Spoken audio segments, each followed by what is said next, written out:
দলের হয়ে এসেছেন নাকি নিজের উদ্যোগে?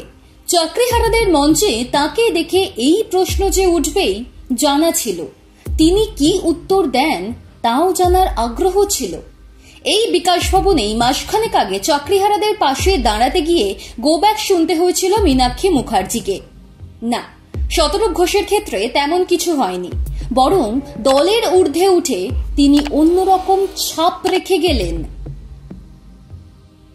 চাকরিহারাদের উপর পুলিশ অত্যাচার করেছে এই অভিযোগ উঠেছে। তারই জন্য চাকরিহারারা সমাজের নানান মহলের মানুষজনকে আমন্ত্রণ জানিয়েছিলেন।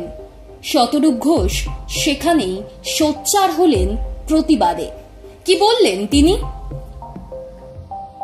শতরূপ স্পষ্ট ভাষায় বলেছেন তিনি একটা রাজনৈতিক দল করেন, সেই মতো তার একটা রাজনৈতিক পরিচয়ও রয়েছে।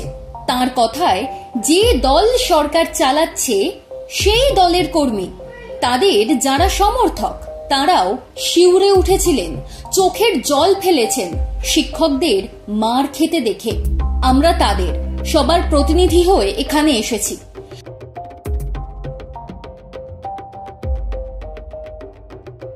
সব্যসাচী দত্ত থেকে ব্রাত্য বসু, পুলিশ কাউকেই ছাড়লেন না শতরূপ। স্বভাবসিদ্ধ ভঙ্গিতে ধুয়ে দিলেন পুলিশ প্রশাসনকে। তার মন্তব্য, আগে মঞ্চস্থ করার জন্য নাটক লিখতেন ব্রাত্য বসু, এখন এখানে নাটকের স্ক্রিপ্ট লিখছেন।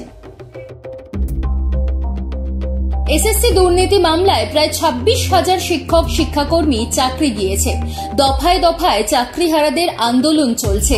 যোগ্যদের সোজা দাবি, তারা আর পরীক্ষা দেবেন না। 11 দিন ধরে ধর্ণা মঞ্চে প্রতিবাদ জানাচ্ছেন। ওই মঞ্চেই যোগ্যদের পাশে দাঁড়ালেন শতরূপ ঘোষ। পুলিশের উদ্দেশ্যে তিনি বলেছেন, এই স্কুল শিক্ষকরাও আপনাদের মতো সরকারি কর্মী। আপনি উর্দি পড়েন, ওরা পড়েন না। আপনার সহকর্মীদের উপরেই লাঠি চালাচ্ছেন। 12 থেকে 15 বছর আগে চাকরিটা পেয়েছিলেন, তাই রাস্তায় বসতে হয়নি। এদের মতো কয়েক বছর আগে হলে এই বিকাশ ভবনের সামনে রাস্তাতে ধর্নাতে বসতে হতো আপনাদের।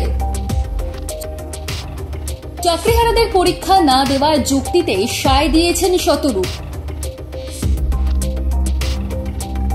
বলেছেন, 22 বছর আগে মাধ্যমিক পাশ করেছি, টুকে পাশ করিনি। কিন্তু আবার যদি আমাকে মাধ্যমিক পরীক্ষা দিতে বলা হয়, আমি পাশ করতে পারবো? একই নম্বর পাবো? এই যোগ্যরা একবার পরীক্ষা দিয়ে চাকরি পেয়েছেন, আবার তারা পরীক্ষা দেবেন কেন? কোন সভ্য সমাজে এটা হয়? এক কথায়, চাকরিহারাদের ধর্ণা মঞ্চে আগুন ঝরিয়ে মন জয় করে নিয়েছেন শতরূপ। একই সঙ্গে বামেদের সঙ্গে যে ফারাকটুকু তৈরি করেছিলেন কেউ কেউ, সেই দূরত্ব এক লহমায় মুছে দিয়েছেন শতরূপ ঘোষ।